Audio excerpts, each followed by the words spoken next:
virtual events, it's a roll of the die. We've been fortunate so far. Cool, well, I'm gonna go ahead and get started slowly as we let people trickle in. I'm very excited for this event. We're gonna talk about a lot of subject matter and some very important things that we need to consider in the conclusion of Infrastructure Week and moving forward, kind of accumulating the things we've discussed so far. So I wanna welcome the panelists that are involved today. We've got Dave from U.S. Army Corps of Engineers. We have Jolene and Rosario, and one other from Duwamish Tribe. Maybe you could introduce everybody that's on your call. Hi, I'm Rosario. Oh, this is Jolene. She's the director. And this is Andrew. He's from Real Rent, and he helps us out here at the Launch. Perfect. So we're looking forward to hearing their discussion. We have Samir from Front and Center, who's going to be joining us in a little bit, and Janae from Olympians for People-Oriented Places. Some really cool stuff they're doing down there. So I'm going to do a quick intro, and then we'll go ahead and get started with the presentations. And with that, I want to welcome everybody back again to Infrastructure Week. It is Friday, conclusion of this 5-day event. Although we don't need to stop thinking about infrastructure just because the week's over. So I am Robert Hamlin. I'm with Utility². We put on Infrastructure Week Seattle. So this is part of a larger movement, if you will, from United for Infrastructure. That's based out of Washington, D.C., founded in 2013, consisting of over 500 cross-sector affiliates. Get together each year, really to bring politicians into their seminar to drive investment and highlight opportunities in infrastructure and identify more sustainable pathways into the future. I do want to just take a moment and recognize that through organizing this event, I've really seen how strapped resources are in public and nonprofit sectors. So a special thanks to these sectors and a reminder to our community to support our local nonprofits. First and foremost, Infrastructure Week serves as a platform for awareness of and engagement into our city infrastructure, highlighting projects, initiatives, and opportunity. It represents a collaborative movement between public, private, and nonprofit organizations to build a more sustainable, if not regenerative, infrastructure and accelerate equitable development strategies for our urban communities, which is what we'll be discussing today, along with some Seattle history and a few of the mega infrastructure projects of the past, which have fully shaped our present. And like I said, we'll also discuss equity in our infrastructure and environmental justice, some very important policies and initiatives relating to ensuring healthy communities. Again, like I say, each day here, there's pressure to get the economy back in order and return to what I want it to be a better normal. So let's take our pause and understand our impact in order to proceed. And really to proceed in any manner, we have to acknowledge our history and the fact that we are gathered on the unceded lands of Indigenous peoples. And I thank Duwamish for joining us here. These lands were claimed and redeveloped into their present shape by foreign colonizers through documented exclusions and erasures of many Indigenous peoples in their culture. This is at Infrastructure Week, the main thing we want to recognize and how this region has been changed by infrastructure. I'm going to share a quick video so everybody can understand how much this region has changed in 100 years. It's been some very drastic changes and things that we all deal with at present. Bear with me. Let me bring this up. So there's no sound to this video. And I will post links.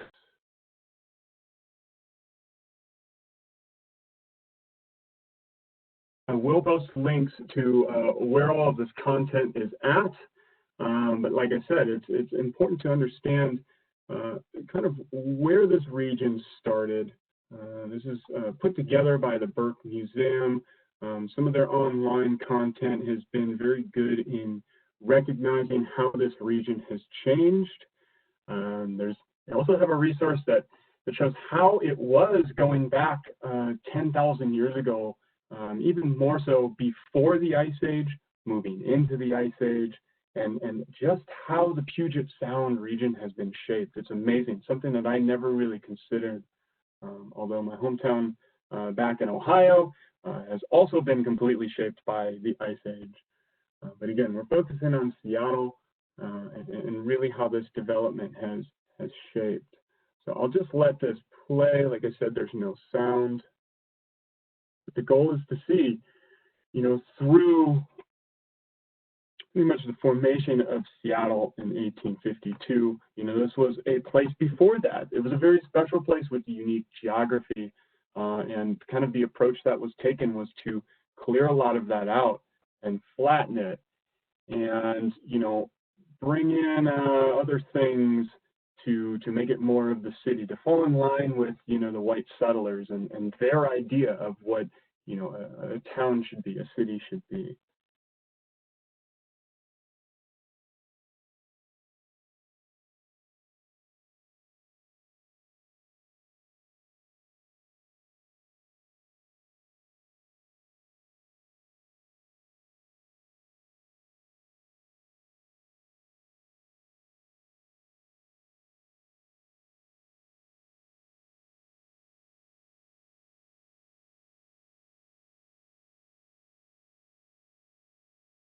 I guess I should ask, you guys can see the video, right?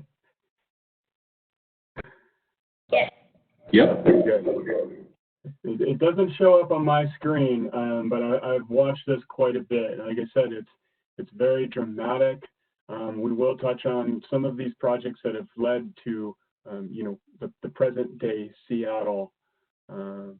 And really, what I want the takeaway from this to be is asking everyone that, we acknowledge this truth, especially in with our infrastructure professionals.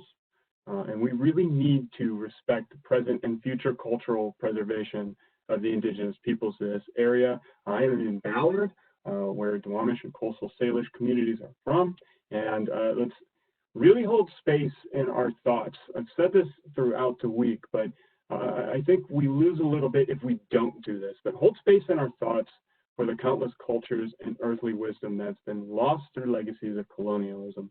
I'm going to go through a little chart as well that kind of trends this through the human era. But again, Seattle is not alone in some of the changes. However, as I'll discuss in the next slide, it is one of the most engineered cities in the country, if not the world. At this point, we should be coming into the early 20th century, showing, a more familiar Seattle as opposed to, of course, when the first white settlers came into this town. It was very different, and what I would imagine is a much more challenging landscape than what we have now. So I'll go ahead and, you've seen a bit, like I said, I'll throw this on our comments.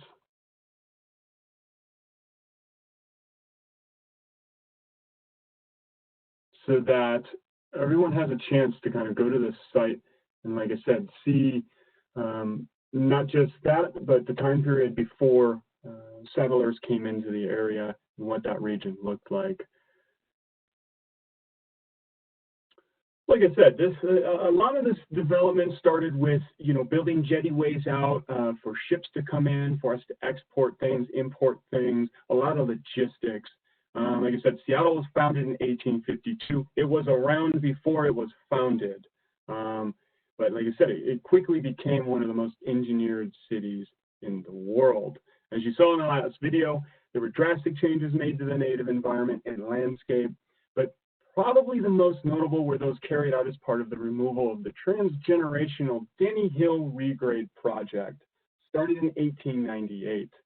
Denny Hill covered an area of 62 city blocks, and it was over 170 feet above the tallest building at that time.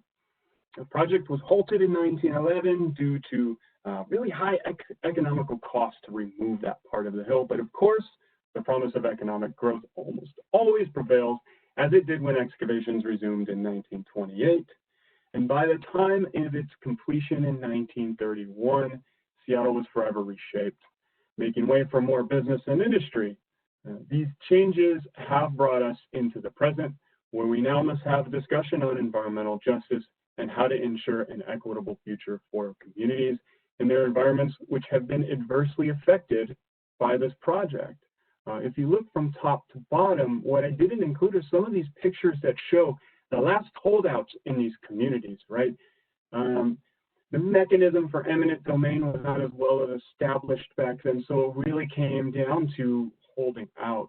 And there are some pictures where the entire hill was removed with the exception of one house.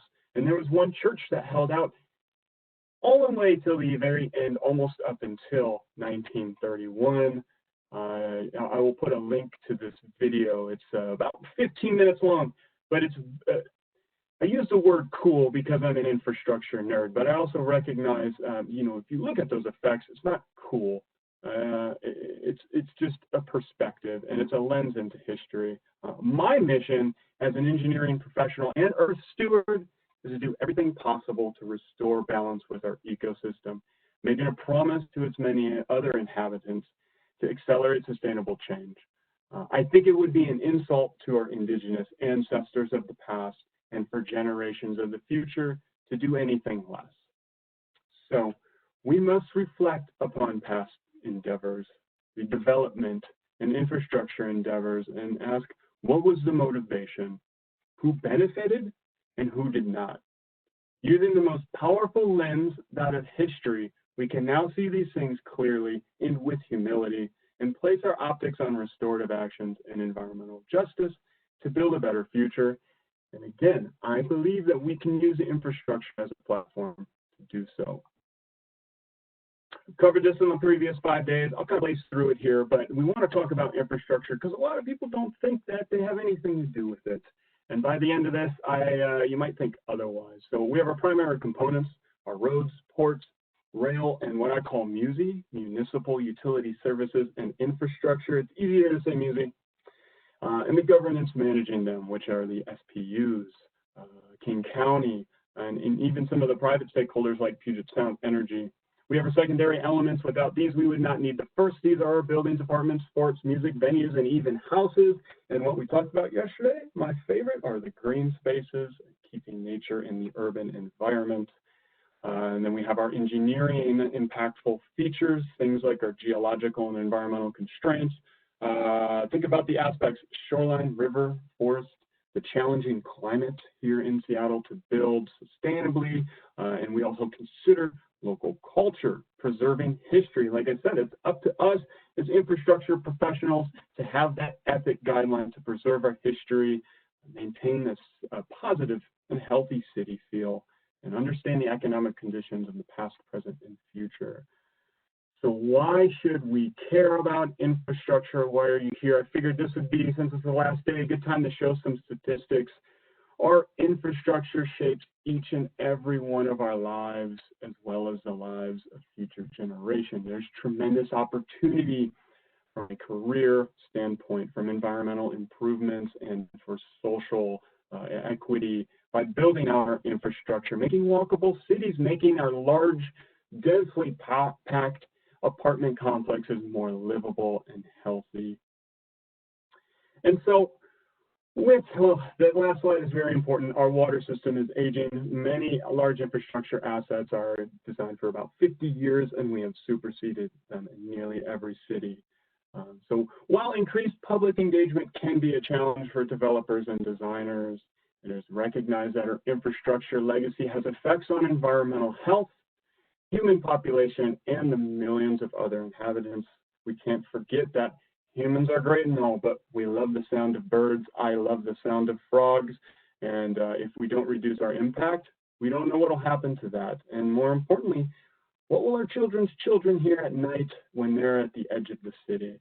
So we need to ensure the legacy of our infrastructure projects restore an ecological balance, which is at a critical point. I put this picture up because this is right in my neighborhood. And you could see just by some of the graffiti on there, there is no secret as to the concerns of the Seattle community. A place that has 124 plus residents with zero parking is of concern in our neighborhood. But like I said, today's discussion on environmental justice will identify some of the pathways to making these things right. I am going a little over time, so I'm gonna blaze through this. You guys have seen this before. What I really want to get at here is there's three things to consider over the 12,020 years humans have lived alongside infrastructure, right? The human era. The first one is human progression. We can see clearly, let me get my laser pointer here. It's obvious. Since year zero, when we were coming out of the Ice Age, human progressive has just skyrocketed, especially when we return to this really limited Gregorian calendar, exponential progression. But we have to ask ourselves, we've been using the same technology now for 50 to 100 years, and we're battling the powers to be at that next step. So what will human progression look like over the next 100 years? Only time will tell. Now, where are you at? The other thing I want to think about here is human culture. Again, over the last 12,020 years, there's been a lot of human culture, and in the last, we'll say, 500 years, there's been a large loss of culture. Like I said, the first drop is in this event known as the Great Disappearance, where we lost many of these high cultures, these big societies that really developed the first generation of infrastructure, bringing us into more modern era. You know, we saw a slight resurgence as humans spread across the globe into North America. But this kind of takes another turn when Europe reaches the Americas. We know the history that comes along with that, and we've all seen firsthand at the cost to our cultural diversity. So again, what is the future of that hold? What do we teach our children about past cultures? How can we ensure that these are passed on so we don't have any further loss? And finally, our ecological health. As we came into the human era, the Ice Age was coming to an end. So that opened up some landscape. It changed the landscape. So I like to think there was a little increase in ecological health. This is purely anecdotal. This remained about steady through most of the human era until we really came into the modern era, the Gregorian calendar, right? The growth of Western society and development and urbanization. And we really see the opposite of exponential growth here, which is a significant loss.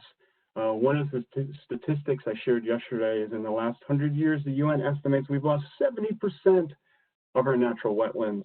So let's be conscious and let's just make sure that we all understand here as we take a quick pause and slow it down, that we consider the effects of human activity, the scales of industry, urbanization, and the introduction of resilient products and chemicals.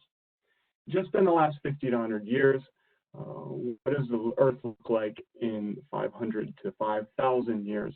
What will our lakes and oceans be full of? And what products are more important than safe drinking water? And what conveniences are more important than biodiversity?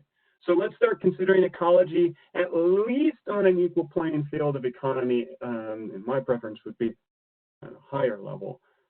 But let's just remember the future of this concept of modernity, of modern, it's up to us. It's up to our individual actions as professionals, consumers, and policy makers.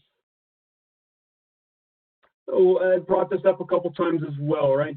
Generation 1 infrastructure, we're past that. Generation 2, we've been living in it for well over 100 years, about 130 if you take note of the first real sewer systems. But generation 3 is where we need to be at.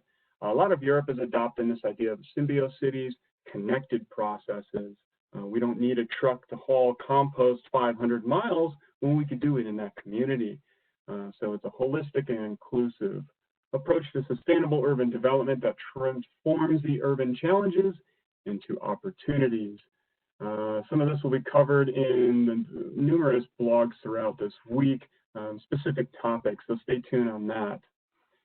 So with that quick introduction, I welcome everybody to the final day of Infrastructure Week.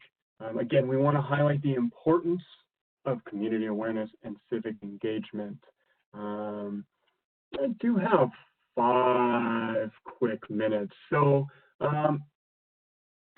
I'm going to just check and see if there's any questions. If not, I'm going to pass it along. No questions. Y'all better have some questions as we move through these presenters. I might just unmute somebody random and then put them on the spot. So with that, I'm going to pass the ball to Dave Chapman at the Army Corps of Engineers. Bear with me here. His mission is to educate and motivate our diverse community of Seattle and act as stewards of our water resources. And I'll let you share your question here. Let me presenter. There you go. And through the COVID shelter, I like to ask this question. Everybody will begin to ask this question. What was a favorite show, recipe, or book that kept you sane? Yeah, can you hear me first of all? Yeah, we're good. Okay. I think the shows, I was logged in on Wednesday. I heard a lot of people mention Ozark. I am a big fan of Ozark, but what I think I will really associate with this COVID-19 craziness is Tiger King. I don't know if you've been there yet, but that's a whole trip. Tiger King is wild. The total other end of the spectrum, though, last night I watched Becoming, Michelle Obama's documentary, and that was fascinating as well. So it's kind of all over the place, but yeah.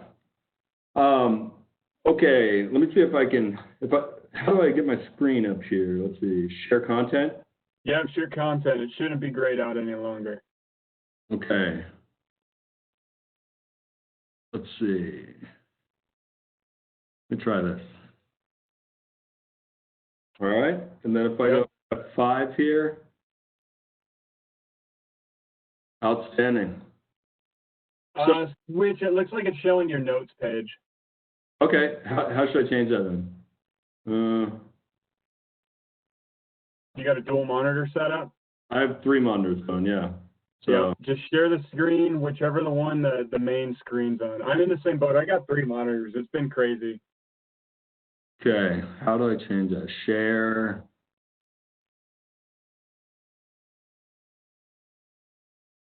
Shares. So, okay, let's do, is that one there? No? That's still notes? Yep, other one. Okay. We can see it. But are you getting my notes on the side? Yeah. I think I know which one I got here. It'll be... Your slides are on the left-hand side. There we go. Yep. All right. So bear with me, guys. The Lake Washington Ship Canal here in Chittenden Locks is a piece of infrastructure that's near and dear to my heart. It truly is. I don't present on it often, though. In fact, I scrambled to throw this presentation together today. And the thing is, I can get excited about a lot of things, aspects of it, and I can go down tangents. I'm going to try not to do that.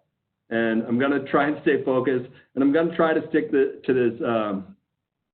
this outline I've thrown together. However, hearing Robert's introduction makes me want to go a lot of other directions with it too, and I'm going to try not to do that. But bear with me. And the other caveat I want to give is this little note to the bottom right-hand side of the screen, which these, things I'm saying here these are all my thoughts here. I'm not representing the Army in this presentation here, or the Department of Defense, or U.S. Army Corps of Engineers. Although I do work for the Army Corps of Engineers. I'm a mechanical engineer by schooling. I've been with Seattle District Army Corps of Engineers for 10 years. First 8 years, I was in design branch as a design engineer, working on a combination of civil works, but also military construction projects. 2 years ago, I got the opportunity to come over here in Ballard to the Hirman Chittenden Locks. Like I said, a place that truly is near and dear to my heart, and I'm the site engineer here. So again, mechanical engineer by training and discipline, but really when I came over here, I wear a lot of hats. I mean, it's structural, it's electrical, it's everything. So it's a lot of fun. Let's see. Let me navigate here. All right, so that line I'm going to try and stick to here is just a quick overview of U.S. Army Corps of Engineers, just so give some context of why it's the Corps that runs the locks here. Then talk about just the general geology of the area and the geography and how this piece of infrastructure came to be here. Talk about, you know, the significance of it. I've got some neat construction photos that I've included in here. But really, the takeaway from here that I hope everyone understands is our 4 primary missions, which is passing maritime traffic, fish migration, salinity control, and lake level control. And then I'll also try and touch on some active projects, which I could speak for hours on that alone, because right now we've got more projects going on here, I believe, since the creation of the locks back over 100 years ago. But again, if I go on a tangent, feel free to raise your hand and say, get on with it, Dave. Anyways, I put this slide in here, not because I want to go through the entire bullet list here, but to give some context. So Seattle District was formed in 1896, and the U.S. Army Corps of Engineers, I'm not sure if people know, but its founding mission was to oversee and manage the navigable waterways of the United States. So if you look, and that's what we were, I mean, that's what we were throughout across the nation, building locks and dams and such. You'll see though, and I believe what was it? Oh, you know, maybe it's not on here, but I think it was in the 80s or 90s, suddenly the U.S. Army Corps of Engineers took on a new mission, which is military construction. And really, in the Seattle area, that is the bread and butter for Seattle District, is supporting Joint Base Lewis McChord and other military bases in the Northwest. But from a civil works perspective, we do oversee all the navigable waterways, levees, and dams, or a lot of them in the Northwest. The dams specifically that fall under Seattle District are Libby Dam over in Montana. Let's see, Albany Falls Dam in Sandpoint, Idaho. Chief Joseph Dam, which is the second biggest hydropower dam in the nation. Howard Hansen Dam, Mud Mountain Dam, and of course, my favorite, I think everyone's favorite, the Lake Washington Ship Canal. And I think it's interesting because inside of the inside of the Corps, we're not referred to as the Ballard locks, and we don't refer to it as the Hiram M. Chittenden locks. We really refer to it as the Lake Washington Ship Canal, which consists of that 8-mile cut beginning at the Montlake Cut and then through Lake Union to the Fremont Cut and then to the piece of infrastructure people generally think of as the Hiram M. Chittenden locks. But we are that whole span that we oversee here. So that said, I'll just go back, and I am by no means a geologist or a historian, so take all this stuff, you know, from this 30,000-foot level. I'm just going to narrate it by.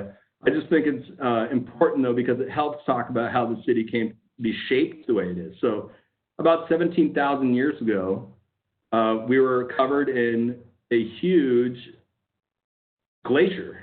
So, and reportedly, this glacier was as tall or 5 times as tall as a Space Needle. So as the glaciers receded, it you know, did dramatic things to the landscape, some of which Robert showed and left these glacial moraines, the large hills that Seattle is known for. And the opposite thing too happened, which it carved out these very deep crevices. And also a melting block of ice that big leaves a lot of water. So, so it ended up giving us this dramatic, I mean, I think this is like a reenactment slide here, but a dramatic landscape of multiple freshwater bodies really very close to the saltwater of Puget Sound. So this photograph I think is really interesting because this is kind of not day one, but this is the Montlake Cut. So right now this is the Montlake Bridge would be right there. And this next slide is where you can see the first cut actually started happening. And this is approximately 1850s-ish. And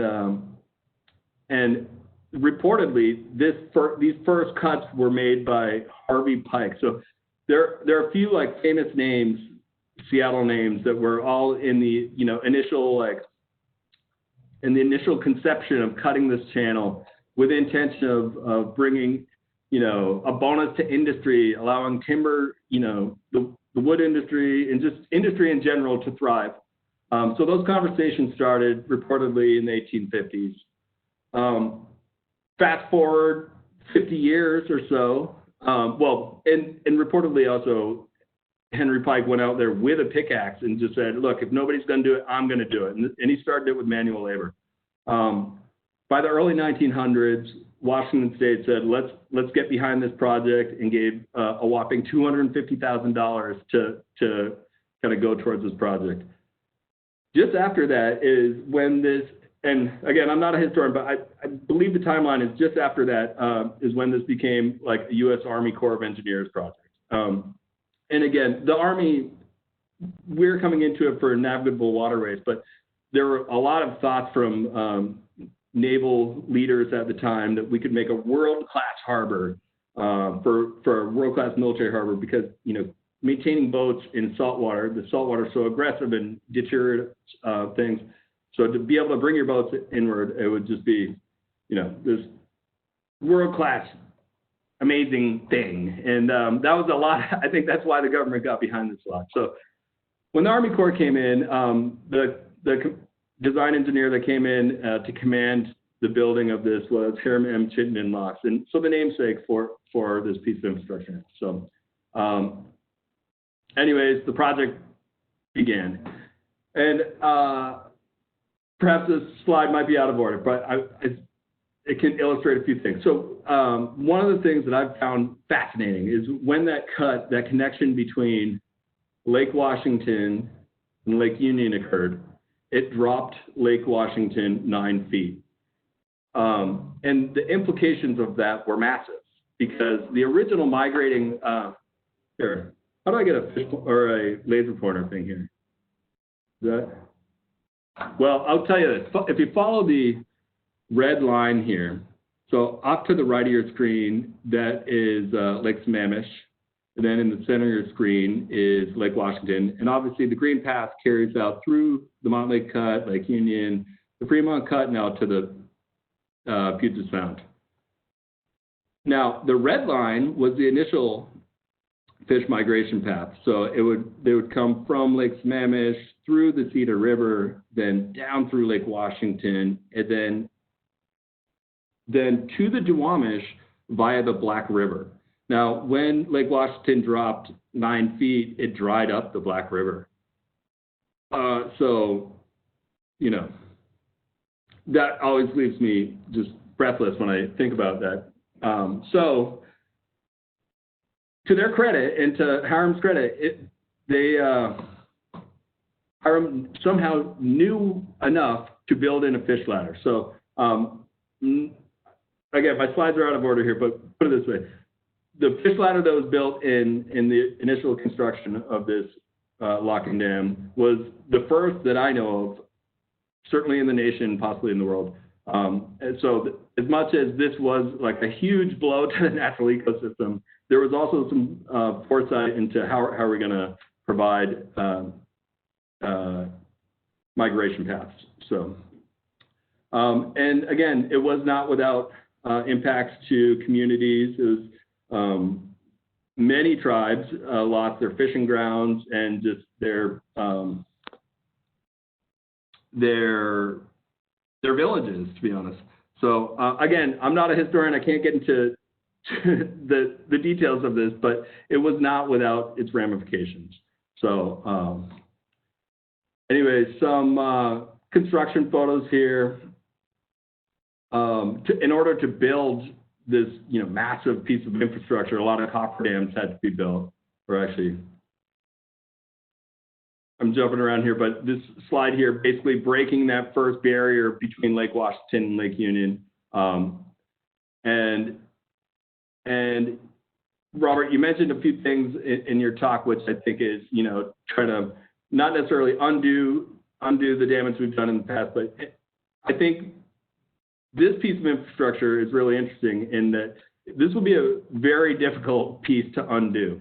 the way we dropped the lake, and we built up basically community around a lowered lake. I think there are some dams, the Elwha, for example, and other ones, or Elwha was successfully removed, and you know, the ecosystem thrived around it. And there are others that I think really are due for similar actions, or should be. But this one in particular, I think, would be very challenging to go backwards on. So just wanted to put that out there. Again, my personal thoughts. These are not the thoughts of the Army Corps of Engineers. Again, more historical photos that I just find fascinating. So, you know, really building the locks here. Again, a huge coffer dam had to be built, a whole rail system, a whole concrete plant, and it was a long process for sure. I should have included a photo of the first house on the property, which is it's referred to as the Kavanaugh House right now. It sits up on the hill. It was where all the design work started going on. It was before any concrete for the locks was ever poured. Currently, I mean, it is yet another reason that makes this property unique. Currently, the presiding commander of the Seattle District of Army Corps of Engineers generally lives in that house. So we have the new commander moving in a few weeks now, actually. So anyways, you know, railway systems here. This was the concrete. This was the concrete process. I mean, gantry bridges, railway systems. There's so much concrete. I wish I had the numbers off the top of my head that were used to build this piece of infrastructure.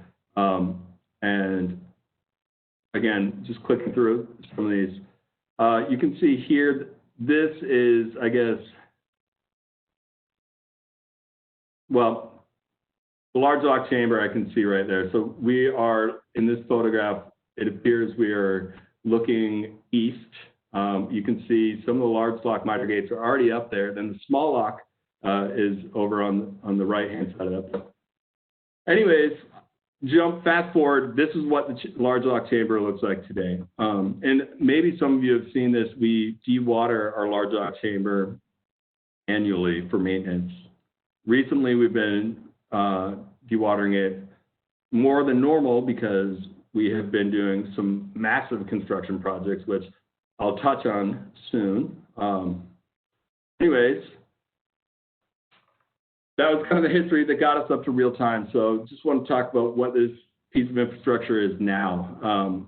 First of all, we're passing 40,000 vessels annually and 2 million visitors a year. And this is huge. I mean, we're often ranked number 2 or number 3 for top tourist sites in Seattle. So it is more than just the maritime tool. It is also a family destination. I haven't put any slides in here about this, but it's also the Carl S. English Botanical Gardens. It's just a lovely, lovely piece of property. And it's free to visit, and it's free to drive your boat through too. So it's a very special thing. We also support, by having this connection between the saltwater and the freshwater, we support $1.2 billion of maritime industry or maritime business, and the recreational traffic that we pass is enormous. Now, Robert, I heard you talk about some funding pieces, and I haven't built any content up about this, but I do want to just take a moment to speak about that, because this property, this piece of infrastructure is so unique, and it breaks really all the molds when it comes to dams in general and locks. Across the nation, locks get funded by the amount of tonnage that is passed through the lock. So I'm glad we have this screen up here, because you can see that there's a tugboat going through there pulling that barge, and there's nothing on the barge, and that counts as nothing.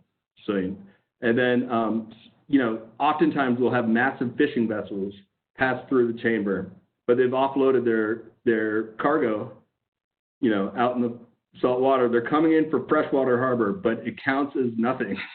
So we have this unusual the numbers break down where we pass the most marine traffic in the nation and we pass the least amount of tonnage. So, you know, our equipment is over-exercised and we don't rank on the funding scale. So, again, we're 100 years old now. I somehow skipped over it, but we opened up in 1917 for our official commissioning day. And, you know, so we've just had our centennial. And a lot of our infrastructure is still original. And it is a testament to the original designers and builders, I think, to have built something so robust and stout to continue operating to this day. That said, in the past few years, we've suddenly seen an overwhelming amount of support for a lot of our projects, and we've just been knocking projects out left and right. So let me speed up here. Primary missions we have, passing maritime traffic. So to do that, you know, we've got our, whoa, how'd that get there? We've got our large lock and our small lock. This gives us a lot of flexibility to pass multiple boats. Our large lock is 825 feet long. It's split into 2 chambers, but not equally. So we can do an upper locking, a lower locking, a full locking, or we can do a small lock. So we have 4 different configurations of passing boats. The way we move water around from chamber to chamber is fill and culvert. So right here, you'll see a fill and culvert for the large lock. We have one of these running on both sides of the chambers. The dimensions of these are 14 feet high, 8.5 feet wide. You can move a lot of water through them. People who may be paying attention to construction that's going on lately have heard of the word stony gate valves. That's the valves that let water move from one chamber to the other. These are some old historic photographs of them. But guess what? A lot of these are still installed right now. We're halfway through construction right now, so and we're changing them to a new system, very similar like knife blade that comes down to cut water flow, but a little bit different. So now what makes a stony gate valve has nothing to do with stone at all. It's the fact that it has this roller train assembly on it. And so the roller train ends up going up about half the speed of the valve body itself. But anyways, that's what it is. And interestingly enough, in this industry, people name their designs after themselves. So on the spillway, we have a lot of Tainter gates, and that's because they were designed by Mr. Tainter, and the stony gate valves are designed by Mr. Stoney. So little fun fact there. The old equipment driving that was, you know, electromechanical. Me being a mechanical engineer found it romantic and lovely, but it was a pain in the butt, and it is a pain in the butt. It takes a lot of grease and a lot of maintenance, like daily maintenance. So, and, you know, put our maintenance guys in potential danger doing that work. So, well, also, just real quick, talk about one of the things that makes us unique, that we have to deal with salt water and fresh water, and it really has a big corrosion effect. So as you can see, these are our upstream most rollers on those stony gate valves where the salt water is not as intense. And then as you go downstream, you start to see barnacle growth, and then you get to the third set, and those rollers aren't rolling anymore. So we were long overdue for this stony gate valve replacement job. Anyways, let's see, let's skip through that. This here is a picture of our 2 north valve body going in. You'll see it's very similar dimensionally, but what you can't see in this photo is we're no longer doing roller trains. We're using a product called UHMW, ultra high molecular weight polyethylene. Sorry, I'm tripping on that. I say it all the time. But those are our wear pads. It's a really strong plastic, but it has like a high lubricity factor to it. So it's a great wear pad. Anyways, our next mission, and I'm just going to walk through this as quick as possible. Next mission is fish migration. You know, as I mentioned before, we killed, by building this, the Black River died. And this became the new migration path for fish. So we've got a fish ladder built up. From day one, there was one. In the 70s, it was refurbished to give more steps, so to speak, to the ladder. And then right now, we're actually doing a huge renovation. So we're doing a huge refurbishment in the fish ladder viewing room itself to kind of make it more comfortable in our habitable space, as well as we've just done a full controls upgrade. So we went from, again, kind of more electromechanical to more of a PLC, programmable logic controller controls. Clicking through, if you are ever curious, we have fish counting going on, and coho, chinook, sockeye. We have the tribes, or tribal representatives, and state wildlife representatives in the summer months, starting normally June 2nd into, I believe, September or maybe even October, where they're walking the site and they're doing a visual count of fish throughout the site. We also do have automatic counters, but that only counts, I think, fishery tagged fish. If you ever want to see the numbers, so you could go to that website there. The next thing we have to do is we have to maintain salinity levels in the freshwaters upstream of us. Bit of a challenge because obviously saltwater, freshwater, and we're just making a connection between the two. First of all, we measure salinity. We have legal obligations not to exceed certain thresholds, and that threshold is 1 part per thousand, and that's measured at the University Bridge. We have measuring stations to check salinity at the locks, at the Ballard Bridge, at the Fremont Bridge, at Gasworks Park, and at the University Bridge. So we have a few tools. Like if we see salinity rising, we'll see it start to rise by the Ballard Bridge, and we start reacting to it. So one of the tools we have at our in our toolbox, so to speak, is a saltwater barrier. A lot of people don't know this exists, and this is just inside, or just, let's see, this is just upstream of our easternmost miter gate in the large locks. It is, if you can see it there, an 80-foot wide, probably like 3-foot deep structure with, it's a massive steel rectangle. And what we do, and it's got hinges on the upstream side of it, but what we do is we fill it up with air, and it just floats up and becomes a barrier to the saltwater, because saltwater is denser than freshwater. So it's kind of crawling through the bottom of the lock chamber. This is something we float up to prevent, again, it's a saltwater barrier, it's to prevent that salt from penetrating the lake. I don't know of any other spot certainly in the United States, but I've never even seen one of these anywhere else in the world that I know. So another thing that makes us unique. Now, it does make it so deep drafting vessels would collide with it. So we have to coordinate with a deep drafting boat, and we have to drop it to let boats pass over it. But in general, we'll keep it up. Saltwater still does sneak by that, though. And what we have here, I'll try and orient you here. At the top of the screen here on the right, you'll see kind of a lock wall, and that hashed area is the area that's being pulled into, and you'll see a strange shape there. That's our adult salmon exclusion structure, but then it comes into a pipe. And this is all underwater, deep underwater. It kind of behaves almost like a bathtub drain, and it's all piped down, and it goes crosses over where the small lock would be, and then we have 2 outlets for it. The original outlet was just over the spillway, and we would open up what we call the saltwater drain. So again, it's collecting all that deep salt water that did make it through and dumping it over the drain. In the 70s, when we rebuilt the fish ladder, we put this new connection on it, which is going basically, page or down on the page, down to the left, and goes over to the fish ladder. And now we use that, 99% of the time, we're taking all that salt water that penetrates through, and we're using it as attraction water for the salmon in the fish ladder. So really neat modification that happened in the 70s. So anyways, those are our 2 main tools for fighting salinity. The last thing I want to talk about that's our 4th important mission here is maintaining lake level. So our operating pool normally is, and actually we'll go back and look, we've got the spillway.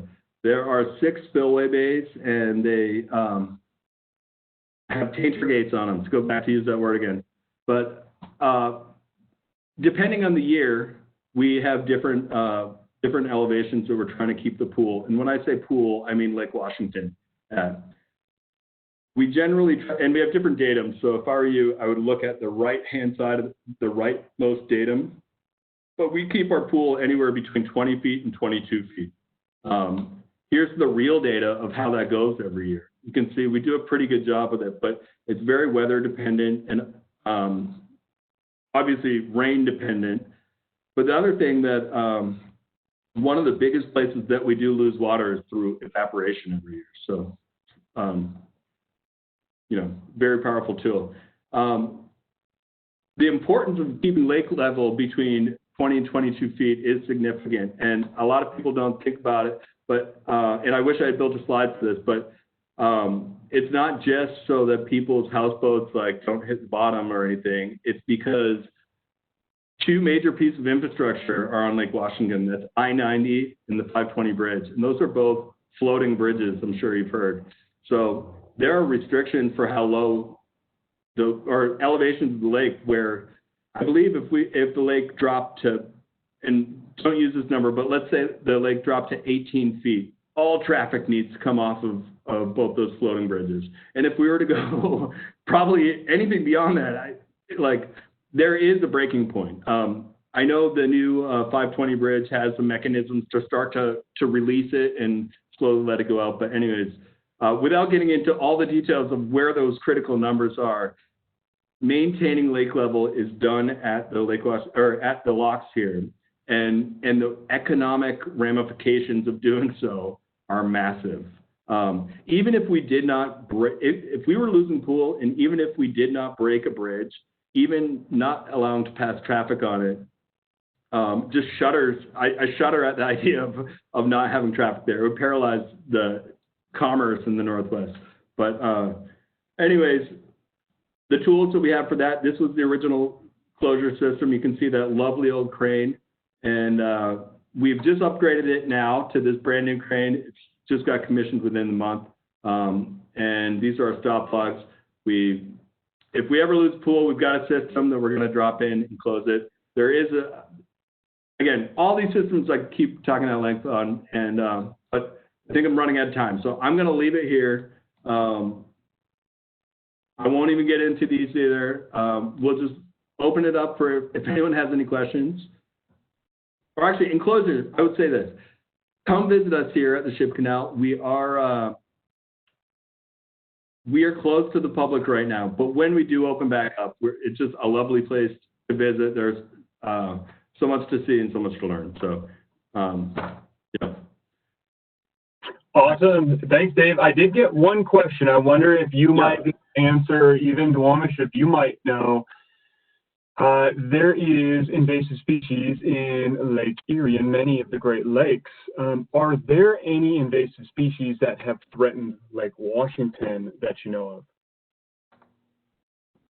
I don't know off the top of my head. I can say that. I mean, you're making me think of the Asian carp or something like that, and we don't have any issues with that. I think there are some crabs, but not crabs. What is it?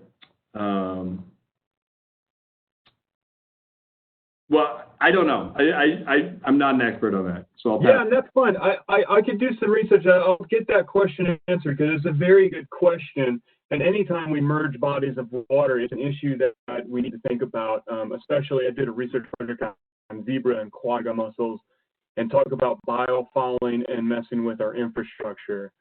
So thanks, Dave. No problem. Thank you. Yeah, and let's stay on the call because they'll probably get some questions coming in. And without further ado, I want to introduce the representatives from the Duwamish tribe. Jolene, Rosario, can you hear? Yeah, hi. And I pass the presenter privileges over to y'all. Oh. I really thank you being here. And I'm going to ask you the same question. So over the COVID shut-in, what's been a recipe, show, or book that's kept you sane?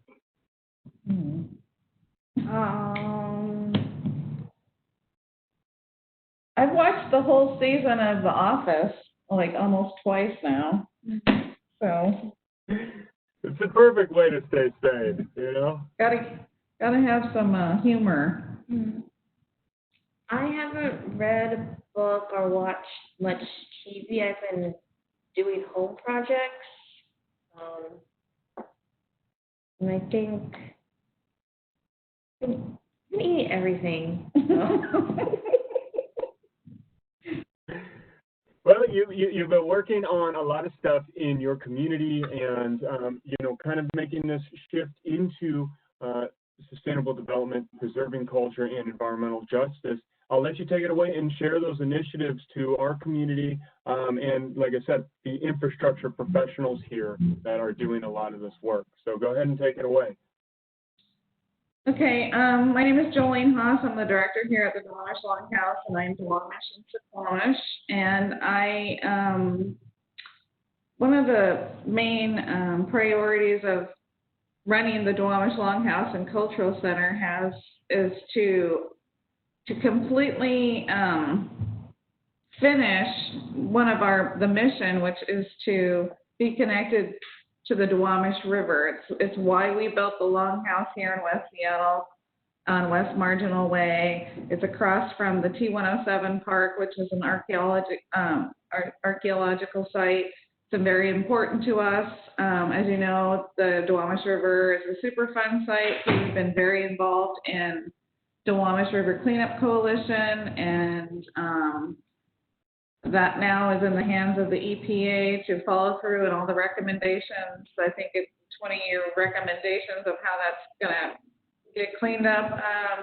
But what we're trying to do is to try to find cultural ways in which we can be more connected to the Duwamish River through working with the Parks Department, the Port of Seattle, and the community here in West Seattle, and fighting for more green space. So the Duwamish Ridge to River Trail project is underway, where we are going to try to connect the Greenbelt social trail system from the college to get people through the Greenbelt down to the Duwamish Longhouse and hopefully over to the T107 Park.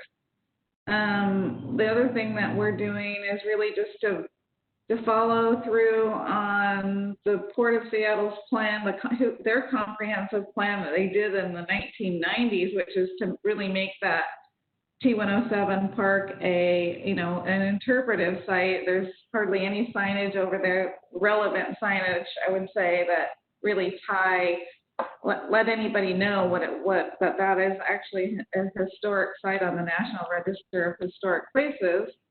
And so we're kind of working on that. So what we are about is not only running the Duwamish Longhouse and Cultural Center to help educate and create dialogue and bring people in and have a place for urban Indian people, but it's also to make sure that we protect sacred sites. So when we talk about infrastructure and things that are happening here in the city of Seattle, one of the things I wanted to point out, which we're very interested in when we get notified on a lot of time, is all the building projects and whether or not some of these building projects may be in a culturally sensitive area, and to stay on top of and have a voice in some of those issues that come along. So we're very involved. We actually, Rosario is in charge of answering and helping to coordinate our CEPA responses. So we have the tribe is making sure that we respond to those. They're very important that we respond to those, that we ask for the replacement of green spaces and trees, different trees that are taken out of, and when these projects go up, that they're replaced with indigenous plants and more green items that are indigenous to here. And so native plants. Then what else? And then just if they touch on, I know the Army Corps of Engineers and the Port of Seattle, they know where all the sites of our cultural sites of the Duwamish people. I mean, this is our indigenous land. It's been very well documented where some of these sites are. Some of them are protected, but some of them are being, might be devastated by some of the development that is happening. And so we have a close eye on that stuff, just so that people are aware. And obviously when you own the property, you get to do what you want with it, but we are very closely watching some of these different things that are happening. And the other thing that we are trying to do is be really closely related to the surrounding communities in this area, such as South Park, Berrien, and Georgetown. And there's a lot of things that need to happen in those areas, and we are trying to work with the community to help elevate their voices as they help to elevate our position in that these areas are very culturally relevant to us. And so maybe Rosario can talk a little bit about what she's been working on. She sits on some great committees that are helping to educate people about Georgetown and South Park. Yeah, so my name is Rosario. I work at the Longhouse. I'm an administrative assistant, and I have been answering and commenting on all the CEQAs that we get, and I've been doing that since January. One thing I've noticed is that out of all the CEQAs that I comment on, only one had green infrastructure. A lot of them are market rate housing. They have no parking, and you can just tell that there was no input on the design or location or any commentary in the beginning process from the community for wherever the project is located at. And I've been working for the past 8 years doing community engagement, outreach, and advocacy for Georgetown, and I've also done some support for South Park as well. And Georgetown has been trying to advocate for river access for 40 years by itself. Georgetown and South Park are environmental justice communities. And in the middle between Georgetown and South Park is the Duwamish River, which is a Superfund site. And there's just not a lot of options for our community. And we have a lot of old homes, and a lot of them are being demolished to make condos and townhomes, and a lot of them are vacant because no one can afford them. And they are also not ADA accessible. They're not fit for families. A lot of families in Georgetown and South Park are multi-generational families. So there's 2, 3, 4 generations in one household. And it's really important to have a yard, to have a low amount of stairs, to have space for everyone, and to be close to your community. And what is sustainable is having the community have a say from the beginning. Like Jolene said, cultural sites are very important. And what's hard about cultural sites is that not everything is documented, not everything is written down, but you should consider consulting with the community, because not every property that could be landmarked is landmarked right now. It might be in the process, or maybe no one had time to landmark that site yet because of capacity. And there's a lack of green space, and we need to focus on including the community, because those are the people who may live in your infrastructure or not. And if you're building them and they're empty, then what was the point in that?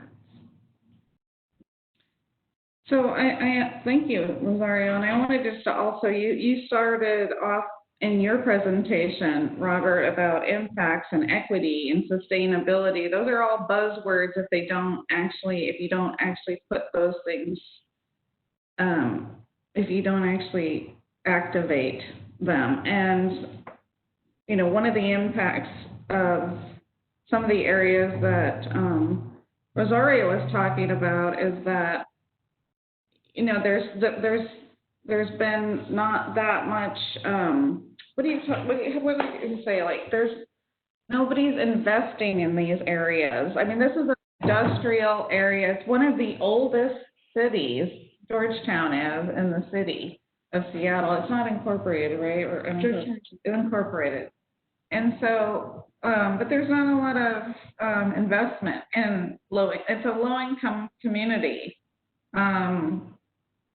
and it's kind of like a little forgotten community. And there was just something that was on I just saw a presentation done the other day. It's called a food desert. There's no groceries in that area. Lots of bars, but no place for people to get their foods. So anyway, those are some of the issues that we're thinking about. We want people to invest in these communities, but the part of investing in these communities is really finding out what the community wants. You know, what do they want to see there? I mean, you can have thriving neighborhoods if you just engage with the community. And I know sometimes that takes more time, more effort, more dollars, in the beginning stages of your project, but I think in the long run, you'll have better outcomes in your projects. So we just. And I love that you added that, because, you know, a primary motivation of this and a part of the movement, right, the infrastructure awareness movement, is to drive that community engagement at not just the affected communities, but forming advocacy in the other communities. I'm in Ballard, and the one thing I noticed is even in a project here, I doubt they went and canvassed the neighborhood on how they should design the Market Street replacement project. The fact that we got a Target and a CVS in an area that has countless pharmacies and grocery stores, when there are other communities that need these resources, now, is it a chain store?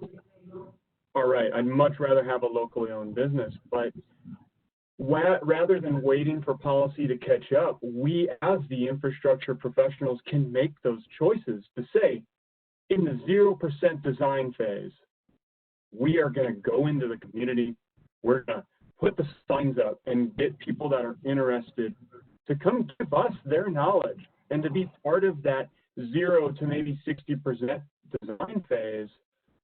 And then, okay, let's take our engineering approach, let's do the design and architecture. But I think that's part of this movement is you can have policy drive engineering, or you can have engineering ethics and lessons of the history really determine the best policy. And now policy will catch up to what's actually being done.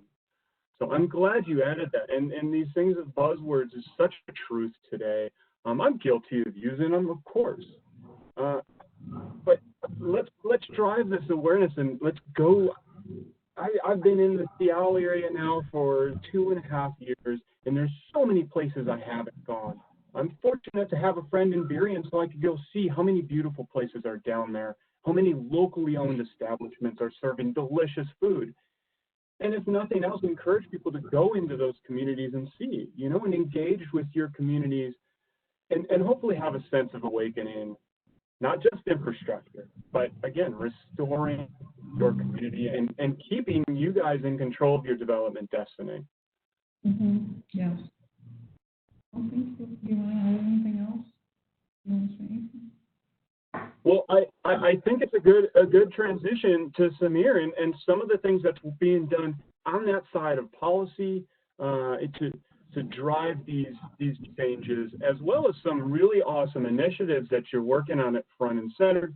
I mean, first of all, thank you for your support to how many nonprofits and communities through COVID.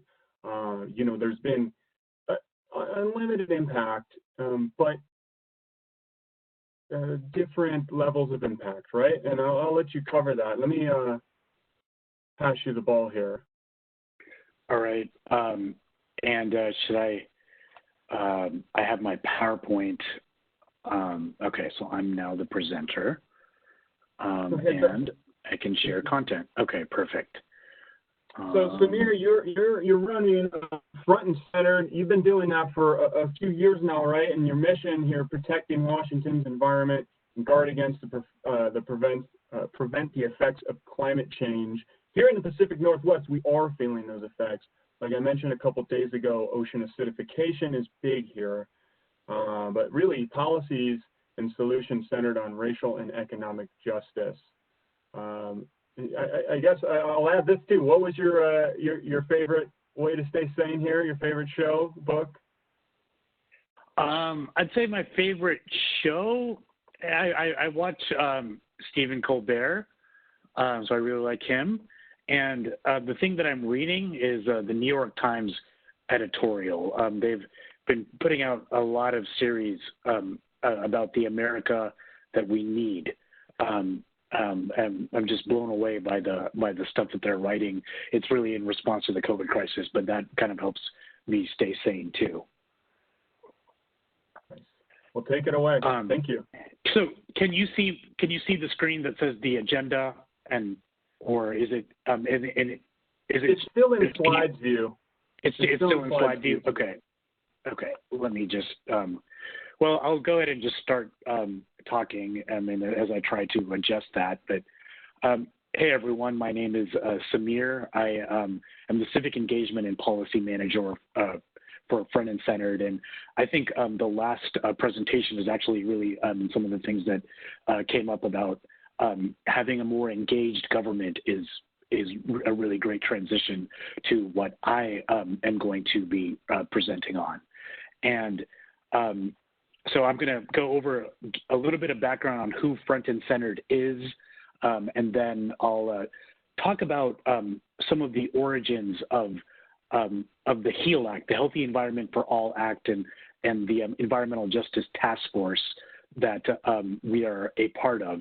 And now is the screen back to the big one? We're good. Okay, perfect. And I'll talk about some of the progress we've made at the state level, including the Transportation for All legislation. We didn't pass the HEAL Act, but we created the task force. And a lot of the stuff that I will focus on will be state level, but it very much relates to our largest city, Seattle, and there's a lot of policy implications for what we do at the state that will obviously affect the city, and the city can copy a lot of these things. I think the key takeaway, though, that the key thing, if there's one thing that I would like you to take away from this, is that it is crucial for the government to prioritize infrastructure resources in a way that reduces environmental health disparities. And that prioritization is driven in part by community engagement, having public oversight boards, more robust outreach, and a stronger relationship between government and community. And it's also government having the right tools to understand where the worst social problems are, where the greatest health disparities are, and how it should prioritize resources there. All right, let me just switch to the slides. So just a little bit about Front and Centered. We're a coalition of over 60 organizations. Our members are across Washington State, and racial and economic justice is central to their mission. And, we advocate for climate and environmental policies primarily at the state level. And the goal is to have policies that are centered on frontline communities. Frontline communities are the folks who are the most impacted, the worst and the first and the worst impacted by the effects of climate change and other environmental problems. And it can also include workers and people who are directly impacted by the extractive economy. And so we want our policy solutions to be centered on benefiting frontline communities. And if we do that, it's ethical. We can help undo past inequities, and we also know that we're really solving the problem. Because if we target pollution where it is worse, and we try to make society better all around, then we're achieving our objective. And our policies are driven through, or we shape our agenda through community engagement and community meetings, and working with our members to turn ideas and problems into policy solutions. I want to talk about what makes green infrastructure policy equitable. And I'm sure you probably hear a lot about the Green New Deal. And the Green New Deal is it's an extraordinary environmental policy. It's not your average environmental policy. And I want to talk about what is the difference between the two. it's really kind of the two things that you see here. One is strong labor standards, where the infrastructure investments that are taking place, you want to, have prevailing wage requirements. You want to have community workforce agreements so that whatever it is you're doing, the retrofit of the building, the bridge, the transit project, it's done with support and in agreement with community. And a fruit of that agreement is that jobs can be prioritized for community members. The infrastructure projects, utilize apprenticeships. And the other thing you see there is the Just Transition Fund. I don't need to get necessarily into that, but that relates to if there is a climate policy happening and if there are layoffs in sectors due to the climate policy, then you provide support for workers to transition to new career fields. There's also the other part of it is the prioritization of environmental resources and the focus of agencies like I guess at the city level, I'm not sure exactly which agency would be enforcing environmental laws. At the state level, it's ecology or EPA. We would want them to enforce laws in a way that prioritizes pollution. We'd want public investments to be targeted to reduce health disparities. And I'll get into what that is a little bit more. And we want, government to, as I mentioned earlier, inclusively have a really strong relationship with the community. So that, in terms of permitting decisions, as things are enforced, as there's environmental emergencies, there's a great way to do the right things in terms of helping people and ensuring that everybody's concerns are met. These principles were included in, I'm sure all of you, or most of you are probably familiar with Initiative 1631, the carbon fee that was on the ballot in 2018. These principles were included in Initiative 1631, and that measure didn't pass, but I'll talk about how some of the things within that have continued. But they did also get included in the Clean Energy, that says Transportation Act. It's actually Clean Energy Transformation Act. As I'm sure you know, last year, the legislature passed a bill requiring 100% clean electricity. And that included labor standards, and it included provisions requiring electric utilities to incorporate environmental health disparities into their planning decisions. Before I get into the HEAL Act and the Environmental Justice Task Force, I want to talk quickly about some success that we have enjoyed this year. One of the main bills that we tried to pass in the legislature was the Transportation for All bill. This would have required all projects that are funded by WSDOT to be scored against these things that you see here. So it really accounts for environmental justice, climate. Is the state meeting the climate change goals that it has in law? It accounts for job creation, safety, and we pushed really hard to get this bill through. We didn't pass it. However, we did get the legislature to agree to pilot test this scoring mechanism on 2 projects. So there will be a road project and there will be a transit project coming up that the state will kind of score against these things to see how it works. And then once we kind of get that tested, our goal is to take that and to put it into law, and we'll be pushing for that in 2021.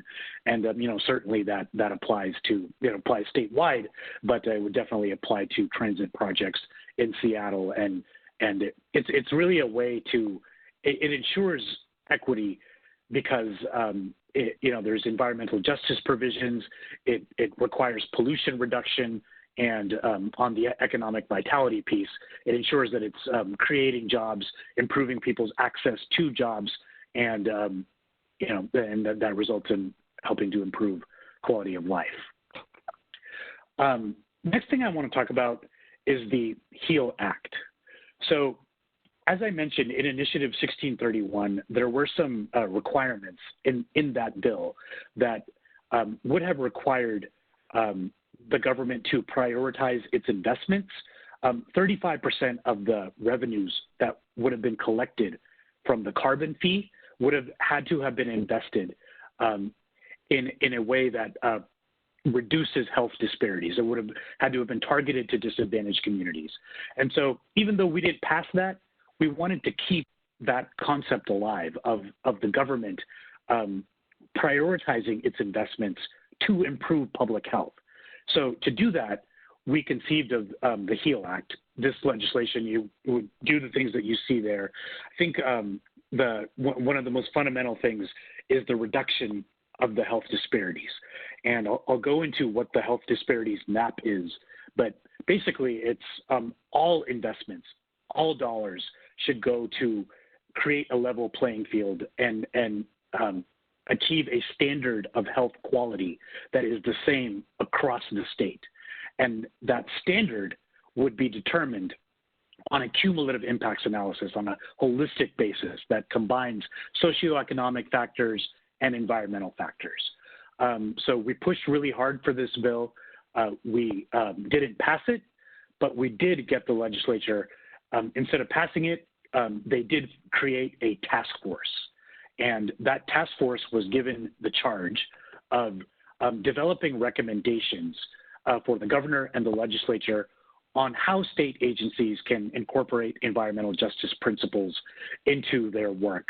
And so we are co-chairing this task force, and we are working on developing these recommendations, and they'll come out in October, and then in 2021, at the start of 2021, we plan to advocate for that.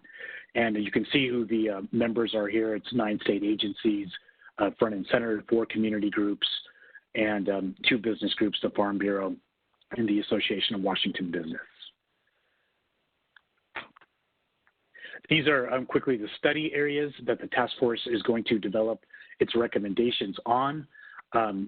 You can see like number 1, provide guidance on how cumulative impacts can be used.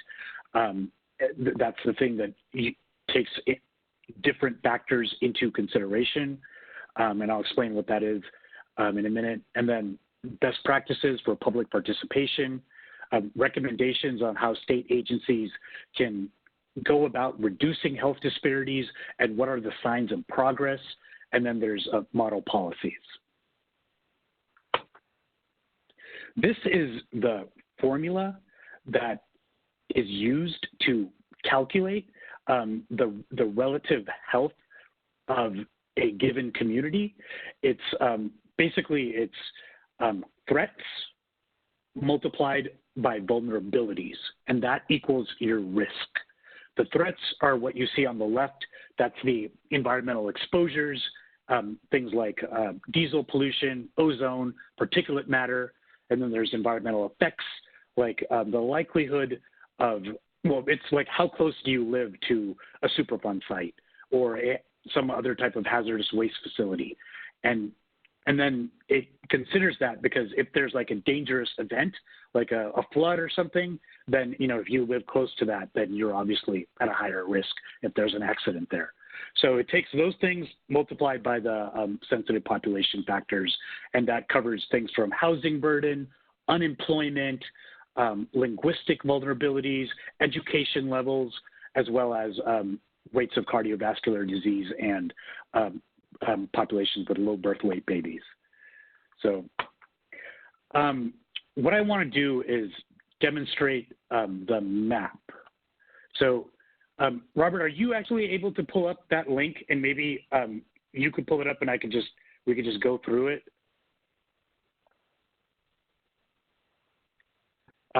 Okay, for some reason. Do you want me to share my screen for it? Yeah.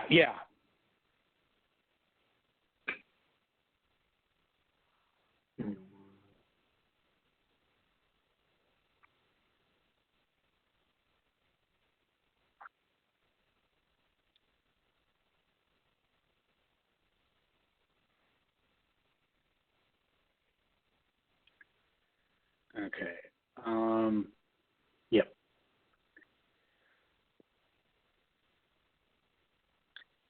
Can someone give me a zip code from Duwamish? Let's look up that, and then click on the health disparities. 98106 is where the Duwamish. 98106. Okay. So click on the very top one. Sorry. Go back to the topic selection. And yeah, the very top column, environmental health disparities. Okay. And then for the zip code, go into the hat or the three stack thing. I think. Oh wait. Okay. Sorry. No, it's the one next to it. The other one. And yeah, type in the zip code and look. 98106.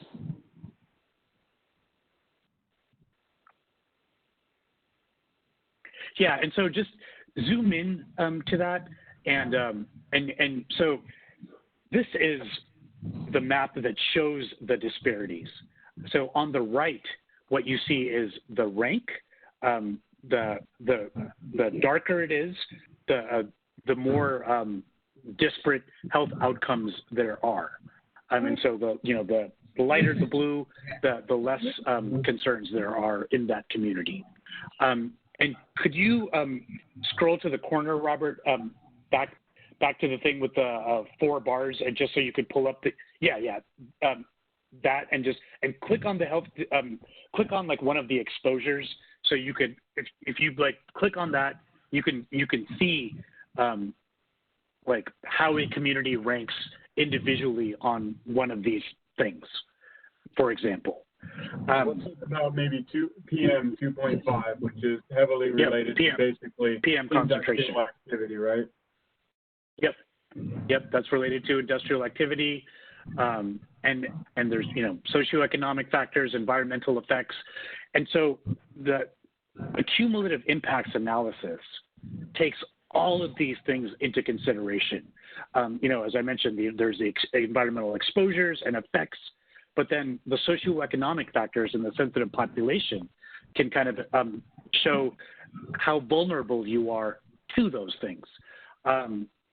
Just to give you, an example, if you live next to a Superfund site and there's a danger, there's something happening, and you have limited English proficiency, and you don't get to, and then you can't understand the warning signs that are there or what's being communicated on the radio, for example, then you're at a disadvantage. If you're affected by diesel pollution, but you're unemployed, then you don't have access to healthcare, or you very likely don't. And so as a result, you're more vulnerable. And I think, with COVID-19, obviously that's not on here, but I think that's we're really seeing this kind of unfortunately play out in real time. Like there's the cardiovascular one in the sensitive populations. I'm sure that I'd be willing to bet you could overlay the cardiovascular one with COVID-19, and you would find that there's a huge correlation between those. An interesting thing. So in the socioeconomic factors, we also talk about English, no high school diploma, and we also wanted to map racism itself. So the category of people of color is the idea behind that, as I'm sure some of you know in Seattle's history, is that Seattle has been redlined. And so if you were African American, you had to live in a particular part of the city. And so even today, we're kind of seeing the legacy of redlining. And so that is on there to actually define racism itself as something that creates an adverse health outcome. So I definitely encourage all of you to play around with this, and it's a really rich trove of information. And let me just. Yeah, I'll be posting, post this in the comments. And Samir, what's very interesting is if you look at those areas that fall in that rank 7 to 10 high ranking, it's in those areas that were filled in the name of economic and business development. And we see the legacy of those decisions now, come to this, the need for environmental justice and action, because those populations are just facing these challenges. They're living within, the confines of industrial activity. So it's interesting to think back then, this was thought of as a great wave of opportunity. And now we see at present, using the lens of history, what that cost really is to these communities. Yeah. Do you want me to give you back the ball? Yeah. I just had one more slide. But...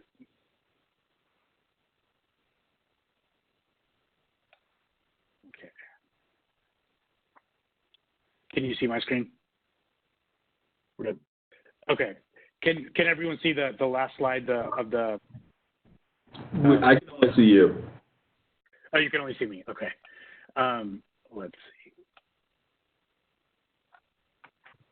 There we go. Okay. So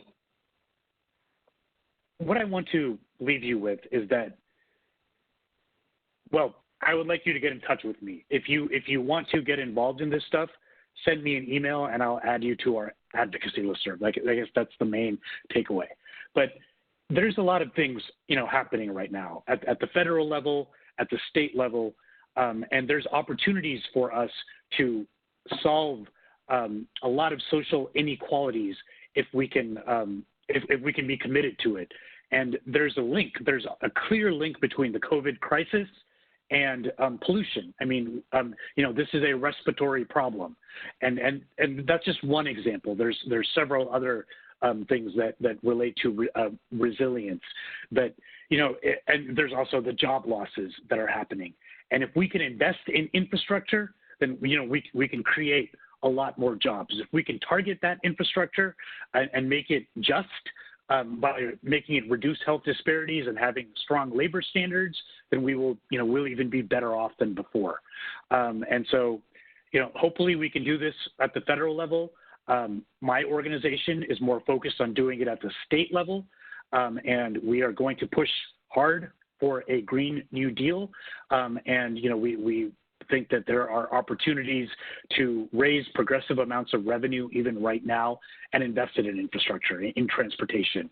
And there's city level efforts. There's the city Green New Deal resolution that they passed. There's the Green New Deal committee, and there are some proposals to invest in housing and transportation. We support those, and we are also working with our partner, or with one of our members, Got Green, on creating a mini map for Seattle and King County, much like the health disparities map for the state, except it would just be, for more localized, and it could include more indicators as a result. One of the things with the map is that all of those indicators there, they have to be available statewide. And so I really appreciate all of the work that all of you are doing, working in the infrastructure field. And I think there's huge opportunities for us to collaborate and get this stronger and more equitable. So thank you. Thanks, Amir. And I guess to kind of wrap this all into this idea of individual action, professionals, taking those steps instead of waiting for policy to force their hand. How do we distribute responsibility for implementing these solutions, right, to carrying out environmental justice? When we think about community versus industry, or your task force versus policy, right? What are kind of those steps that we can take in lieu of waiting for policy to get passed at the state and federal level? I think steps that you could probably take are going out and engaging certainly the task force itself by offering your perspective on how you would envision, being able to work with the health disparities map is one way. And I think also building relationships with community groups like mine, like Duwamish River Cleanup Coalition, and trying to identify ways that, like obviously I'm assuming that if you're an engineer, an architect, you're a business, but create partnerships in solving problems. So it's, I'd say, the key thing is building relationships. Build relationships with community groups and go proactively engage in opportunities that are there for among government decision makers. The task force just being one of them. There's the King County is finalizing its climate action plan. That's going to be another critical opportunity where you could offer input. But to really have a good perspective on how to achieve tangible benefits, I think you want to make yourself available to community and show how you want to be a part of the solutions. I mean, obviously this varies according to whatever it is that you're doing, but also probably if you're somebody who hires people, trying to adhere to the principles of labor justice, paying the prevailing wage and hiring people from the community. Try to do things, in that proactive sense if you can. So what I heard in the first half is volunteer. Let's get our community and volunteers actively engaged in these communities. It's amazing. I'll wrap it up when I do my closing, but it's just the compassion that's come along with volunteering, seeing our community members and how much progress we can make just through taking our time and expertise and applying them to really notable causes. Even if it's one day out of a month or 1 week out of a year, tremendous things. And I love how you say that, build relationships. And we're all about collaboration here at Infrastructure Week. And even more so, I wasn't able to get the Washington Labor Council on board for this year, but obviously with green jobs and green infrastructure jobs, adhering to that labor justice. I like that. It's a very important aspect that we need to carry on with any investment in infrastructure. And Robert, could I ask a question to David? Go for you it. with the you work for the Army Corps of Engineers, right? Correct. I was just curious in the work that you do. I showed the health disparities map. There's also EJ Screen, which I was wondering, are you familiar with EJ Screen, which is basically kind of, it shows the disparities at the national level, and is the Army Corps, have there been directives on using that map in terms of your work? Because technically there is a federal environmental executive order President Clinton issued on environmental justice, and I was just curious, are agencies actually using tools like EJ Screen in their work? I can't speak to that.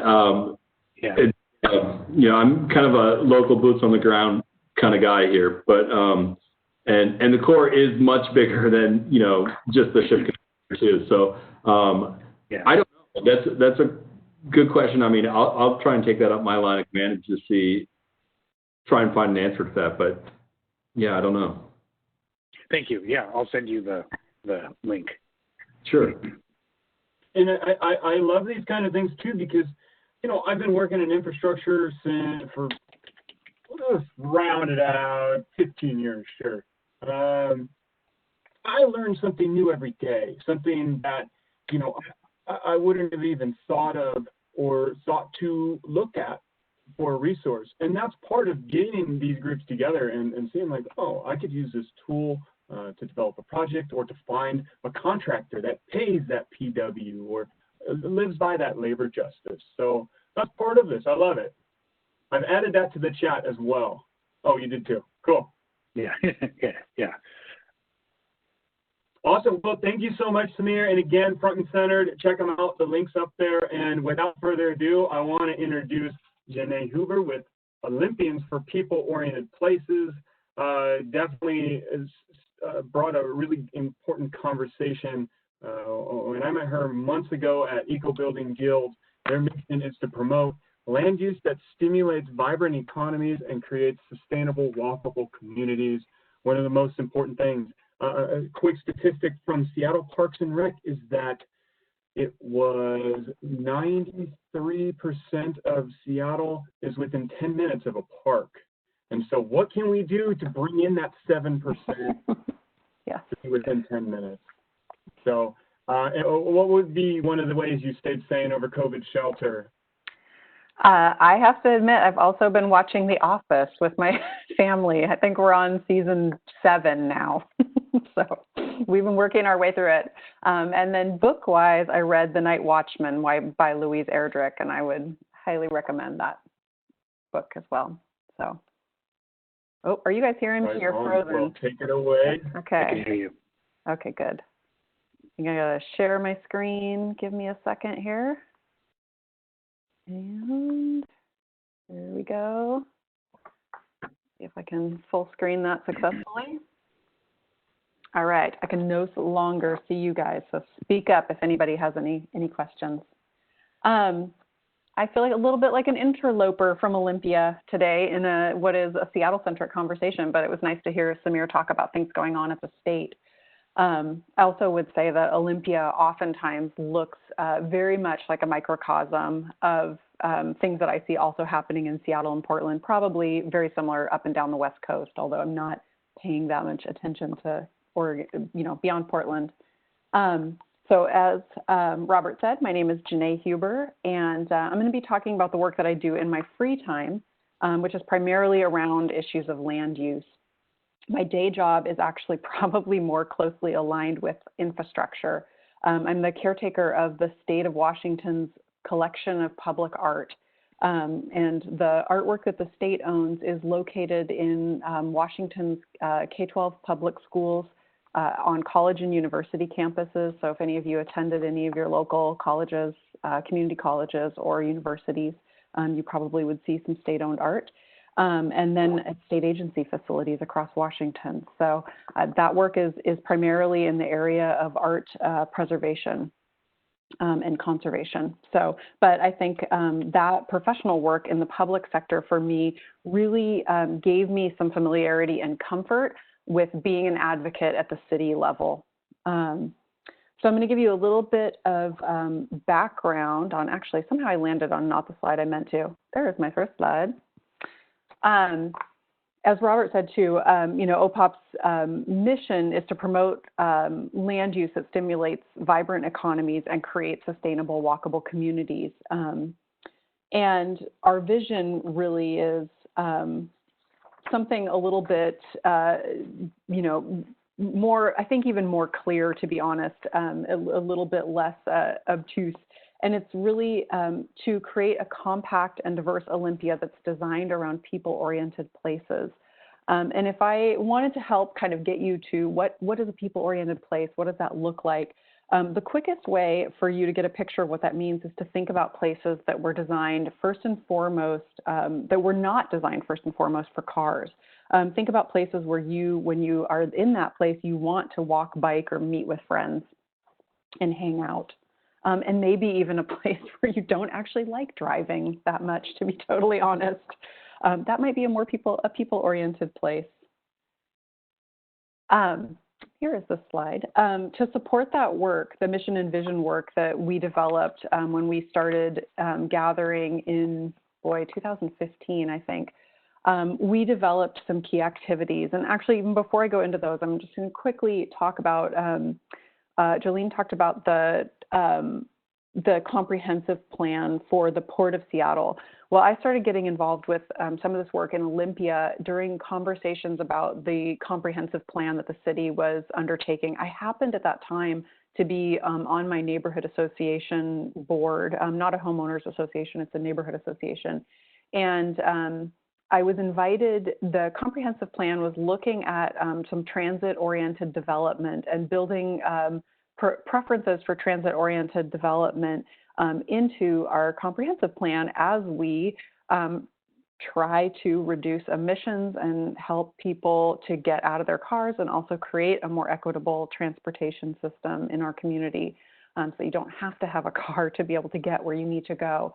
And so I was, but as that comprehensive plan conversation was going on, I was invited to a meeting of folks who were trying to rally against the against the transit corridors, with the assumption that neighborhood associations would automatically be against them. And that was sort of an eye-opener for me. I thought, I am not against transportation-oriented development. So I'm confused about why I'm here, but I'm also seeing how things that I support become undone in Olympia. There's a very active group of folks who are very familiar with how public involvement works, many of whom, like me, have spent their career working for the state, or even have served on the Olympia City Council sometimes in the past. And they really understand how to undo some things that I think are really good. And I would also say a lot of my peers also appreciate places that are walkable, where they can get around by bike or by bus. But a lot of us also are in a life phase where we are very busy, and it is very hard to participate in public processes. So really the idea for OPOP that is the foundation to the mission and vision that I've shared is the idea of creating a network where we can share with each other. And again, this goes back to some of the things that Samir was talking about, and that Robert mentioned, is like trying to make sure that we're helping each other know when there are things going on that we should be aware of, because we can't all pay attention to all the things. There's a lot to pay attention to. So that was really the core of why I wanted to bring people together, was to create a loose network. And it's become a little more formalized since then. And what we do as strategies, because OPOP is entirely volunteer run, we really have to have these strategies to help shape and frame what we do. I suppose this would be true of a organization that wasn't volunteer run, but I think that without having kind of an obvious leadership structure, sometimes some volunteers might come up with ideas where they would be running amok a little bit with what our core goals are. But we advocate for responsible land use. We educate our community on good design and the critical impacts of unplanned growth. We support community leaders who are trying to move good projects forward, and we also model positive civic engagement. And so really when we go to the table, it is with what is the vision of our community that we want to see, not what is it that we don't. We're focused on what we want to see, not on fighting things maybe that we don't want to see. So we're trying to stay within that framework. So that history really helped us to organize, as our community began, some conversations, not with the comp plan, but in trying to realize the comprehensive plan. The city started talking about infill housing. How are we going to get more housing into areas that are already developed so that we're not losing more farmland and forest on the fringes of the city, and then we're not building more expensive infrastructure that the city then has to maintain. And also, how do we remove some of the obstacles to diverse housing in our community? The proposal that the city was working with was something called missing middle housing.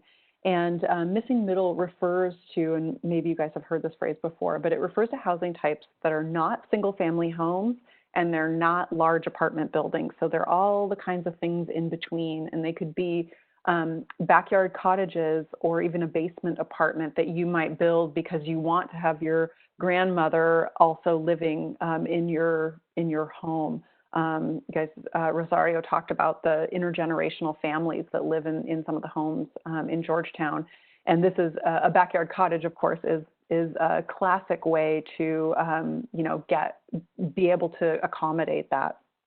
It also includes things like duplexes, triplexes, small courtyard apartment buildings. There are a lot of those in Seattle, and cottage housing that surrounds a shared green space. So instead of, every single house having its own yard, it may be a group of 5 houses together that share a green space together, sometimes even co-housing.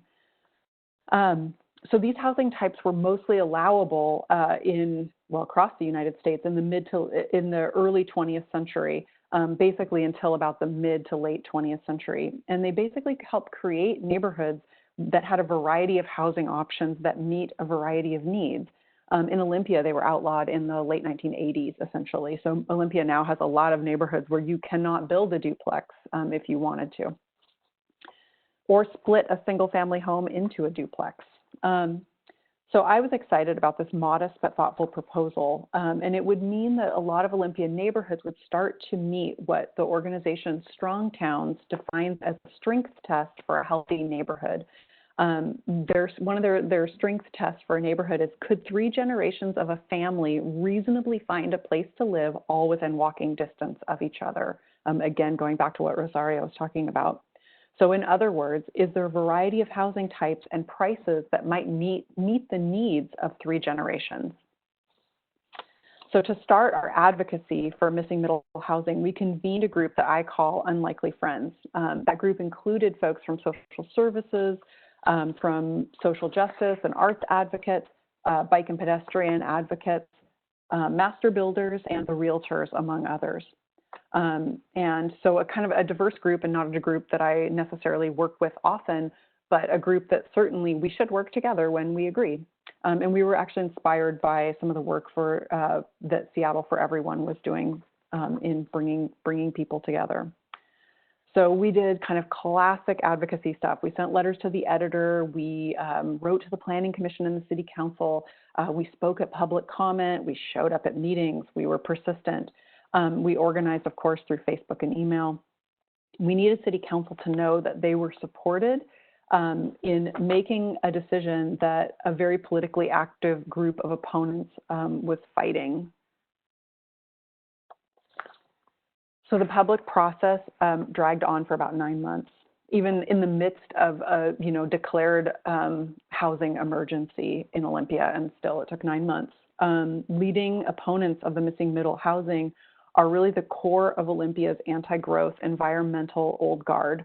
Their point of view seems to be that if we make it really expensive to build, then people won't move to Olympia. They don't acknowledge, of course, that people are moving to Olympia. And I think, as you guys watch prices rise in Seattle to really untenable costs, the growth in Olympia and in towns like Bellingham and Tacoma is spurred even faster. But of course, what really happens is that the high cost of development in the city of Olympia proper, which we've been making more and more expensive year over year, is pushing growth out of the core and into the sprawling suburbs and into the county. So again, losing more farm and more forest land. There was also a fair bit of fear mongering in the conversation. So opponents were worried about changing neighborhoods, which I think sometimes we can also look at things like fear about a changing neighborhood is fear about having renters in your neighborhood instead of homeowners. So again, a lot of the opposition was coming from older folks who have owned their homes since the 1980s and are fearful of, having Olympia has recently gone from having less than 50% renter to now having 53% renter, I think. And so there's a lot of worry and really some kind of alarming concerns about, air quotes, changing neighborhoods. That I think that phrase seems innocuous on the surface, but really is not innocuous. And some worried that developers from outside of Olympia, and I think probably you guys can understand this again in Seattle with as much changes as happening there, that developers were going to come and buy up entire existing neighborhoods, raise the entire neighborhood to the ground, and put up fourplexes. Olympia's property values do not support that kind of activity. So after the missing middle passed our city council unanimously in late 2018, a group of opponents appealed the ordinance to the Growth Management Hearings Board at the state level. And unfortunately, the Growth Management Hearings Board actually struck it down. And there's a couple reasons why, which I'm not going to go into. But the city's continuing to fight that decision in court. And in the meantime, they've pitched a narrower set of proposals. And the narrower proposals are really very closely aligned to some new state rules that reduce the obstacles to building diverse housing types, including backyard cottages, duplexes, and triplexes. So this fight for more diverse housing is a long one, but our region is growing. And if we're going to maintain the quality of life that we have, hopefully even improve it, since we have a lot of folks that are living without homes at all, we need to start with enough housing for folks who call this area home. So I appreciate the opportunity to share a little bit about what's going on in Olympia, and it's been super interesting to me to see what all of you are working on. So I am going to turn that screen back over, Robert, to you, if you want to take control back. Yeah, so I guess, you kind of touched on it, is the goal of this is to really hopefully just stop the sprawl, but I just went down and visited the Bay Area in the Mountain House community, which was farmland. It had just grown, and I thought I was in Livermore, and I realized I was still 20 minutes out. That's how much sprawl in the last 2 years. Yeah. So, and this kind of goes to the all panelists here, but how do we protect the untouched land, our little remaining nature, and ensure preservation into the future? So sprawl, land acquisitions, and especially kind of a more recent trend of kind of take over BLM row through acquisition of like a small property and then, kind of growing. So what kind of policies are in place for that? Well, it's an interesting issue for me to talk about, because I heard a couple of folks in this group talk about, their buildings are being built without any parking. And I have to say, that makes my heart sing, actually. I think that we need to build first and foremost. I guess I think of the phrase often, the highest and best use. And highest and best use can be green space. Highest and best use can be housing humans, but it is not housing our cars. Our cars are not, there's no way in which the highest and best use for any land is to make space for cars. And yes, we, ultimately have to have space for cars, but we also have to figure out ways to live with fewer of them, to be closer to our neighbors, to rather than having parking space, have housing or have green space. Like those are higher ways to live. And for example, for myself, my family is able to have one car. Well, we're able to have only one car for our family because we live on a transit line and we can use transit. We can bike where we need to go. We work downtown in a downtown core. So I think that we have to think holistically about some of that stuff. Every bit of space we make for cars, we push people farther and farther out. So I'll give you an example in Olympia, right? If I want to put a little accessory dwelling unit in my backyard, I have to create an off-street parking space. And it's like every little bit that we're widening to make space for cars is pushing people farther and farther away and making it harder and harder for us to be able to walk places, bike places, use transit, get to our transit stop that's near us. So I guess I think about like the way that these things are interconnected is super interesting to me and exciting for me to think about. But I don't know, I feel like I lost track of your question, Robert. I'm so sorry. It's Friday afternoon. Oh yeah, for sure. Well, it's a very complicated issue because we are in a generation transitioning out of necessity to have a car. This is the longest I've gone in my entire life without a car. I've got a motorcycle, and I'm never going to get rid of that unless I have a car. But takes up less space, though. Yeah, exactly. It's less space. And I think along those lines is incentivizing motorcycle use in Seattle, like lane splitting. All right, let's get a policy on that. But I have used my bicycle more, and I do walk a lot more. But it is kind of that chicken before the egg, right? If we don't have public transportation, which Seattle does have pretty good public transportation, but, in more rural communities, the car is an absolute necessity. And, cities like Cleveland, where we do have adequate land space, it kind of begs the question, well, can we use more green space? Or can we, what can we do to reduce impervious pavement? Samir, anything to add? Well, yeah, I guess the only one of the things that I'll add is that it just makes me realize how critical it is that we pass that transportation for all legislation, because that will incorporate a lot of these things in terms of the quality of life that can relate for more walkable communities. And part of the transportation for all thing is that it requires projects to be scored against our progress towards meeting our statutory climate objectives. And if we are doing that, then we are going to be having more walkable communities, So it just made me kind of think of that, and love to keep you in the loop on how those pilot projects go. Definitely. And Dave, for you, I mean, speaking of important infrastructure for walkable cities, I mean, the locks, any idea of how much traffic goes across those locks each day in terms of commute and just, the tourism? Yeah, well, tourism, like I said, we count 4 million people approximately, but I'm glad you brought that up. A large part of the traffic that we see here is actually foot traffic and bicycle traffic crossing. I don't know if anybody here has ever tried riding their bike across Ballard Bridge, but it is terrifying. Terrifying. So that's one thing. In fact, it was one of the reasons when we had to decide whether or not to shut down to the public during this COVID-19 reaction.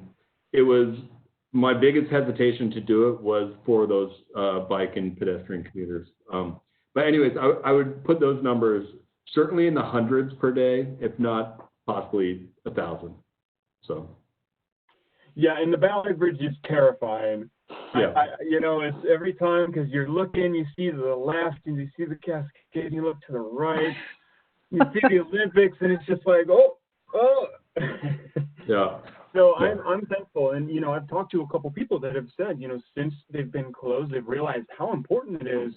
It adds, I think, one of the quotes I heard is on a bicycle. It adds about 20 minutes taking the bridge instead of crossing directly over, and walking is a significant extra amount.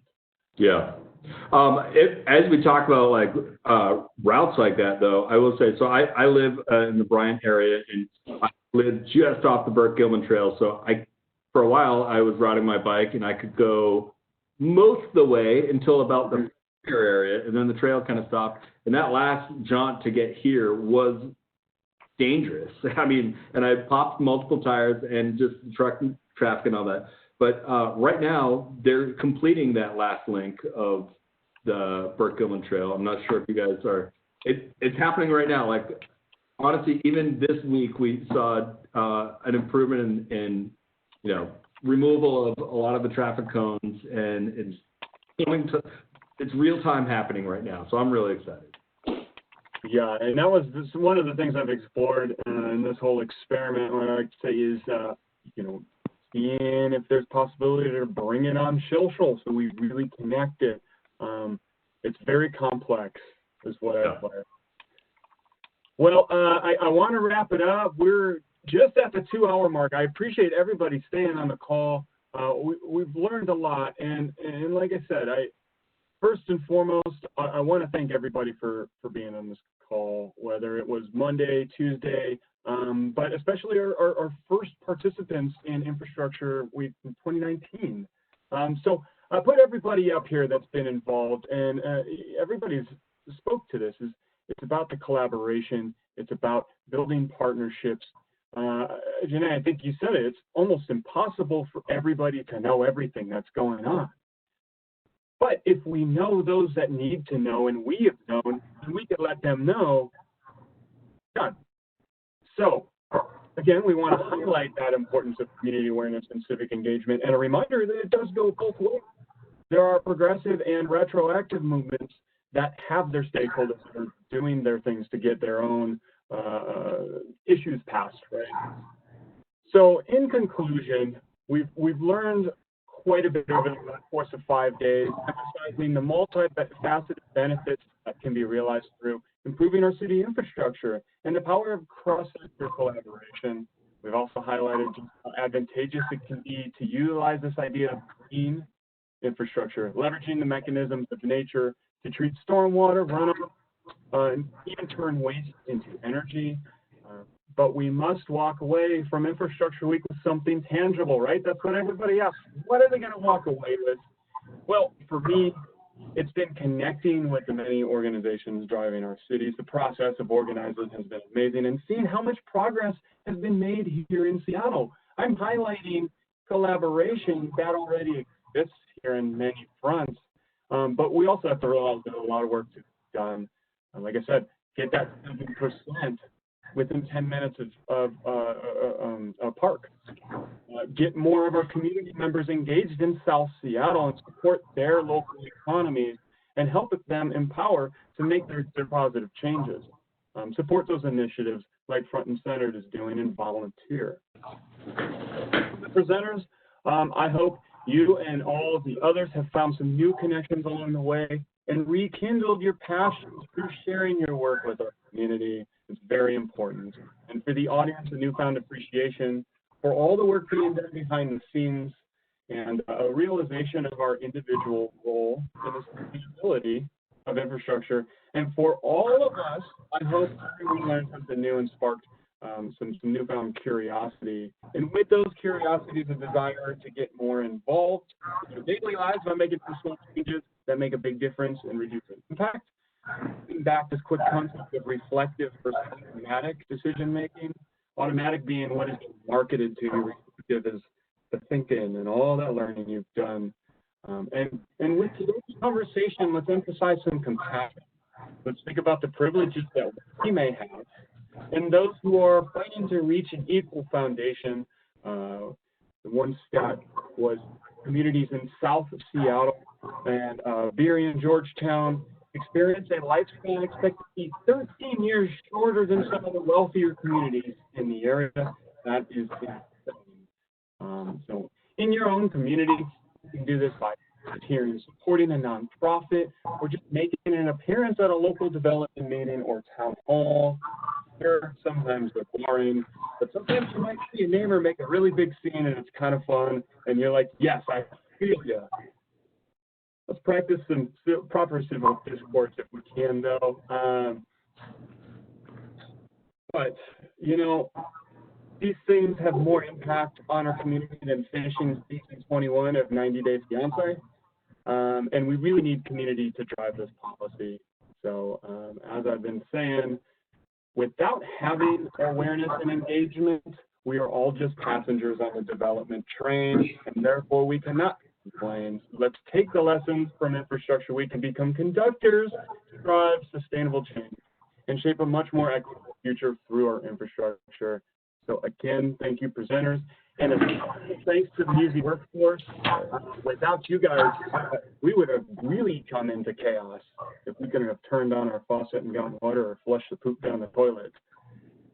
So all webinars have been recorded. I'm going to be sharing some details on a lot of these issues we talked about on Utility² blog. So emails will be sent, everything is registered, and of course the panelists share. Man, this brings us to a close. Infrastructure Week is over. Now it's time to have to wait for beers to talk about infrastructure, right?